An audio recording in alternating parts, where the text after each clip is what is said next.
Hi, it's Alaska Granny. No matter what day it is in your life, you need fresh drinking water. So many of us take fresh drinking water for granted because we have a seemingly endless supply. But the day may come when that doesn't happen and you need to have a supply of water on hand. Everyone needs to have at least 1 gallon per person per day for as many days as possible. Yes, water takes up a lot of room, and yes, water is heavy. But water is important for sustaining life, and so we need to have it as a priority in our prepping supplies. There are lots of containers that you might have around your home that you can fill yourself with water from your tap. Water from the tap, if it's coming from safe drinking water, you can fill these containers. You don't need to do anything to it because the water is already safe to drink. You can fill up empty canning jars, you can fill up empty soda bottles, sports drinks bottles, and you can even refill things like reusable Nalgene type bottles. Why have a shelf of empty water bottles in your kitchen or your cupboards that you use when you go out if you could keep them stored full in your kitchen? That doesn't mean that's the water you have to use if you're going out, but you could. They're already filled and ready to go.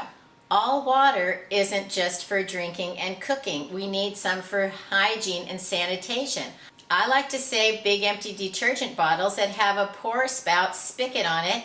I like to save these and take them out to my granny camp, which is my Alaska off-grid cabin. There's no electricity, there's no running water. It's basically a dry off-grid cabin.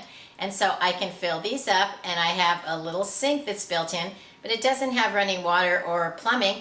I put a bucket under the sink, I set these detergent bottles on the counter, and then you can use the water by pressing on the button, and it releases a little bit at a time. This is also great if you go camping with children because they can't just turn it on and let it run and then all the water is gone when they want to wash their hands or something.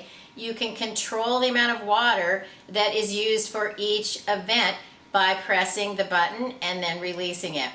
To make sure that the water can flow freely, loosen the cap. Air needs to get in to allow the water to flow out. Are you wondering how to sanitize your containers when you very first get them? You want to wash them out with a bleach solution. I'll put a link to a video I made on how to sanitize your water storage containers when you first get them, in case you're interested in that. Water needs to be stored in a cool, dry, dark place. You absolutely need to keep the water dark, and that's why the barrels come as opaque, that no light can get through them, because the sunlight is what allows bacteria and algae to grow inside your water storage container.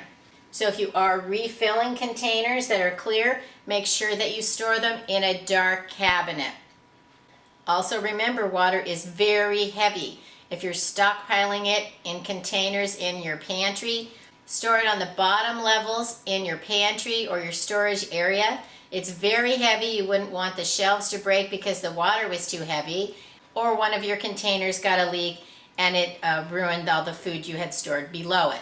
Don't go stacking them on top of each other when it isn't appropriate. The containers are already holding so much weight of the water, they probably can't hold the weight of more containers full of all that water. So don't stack these so high that you squish them and damage your containers.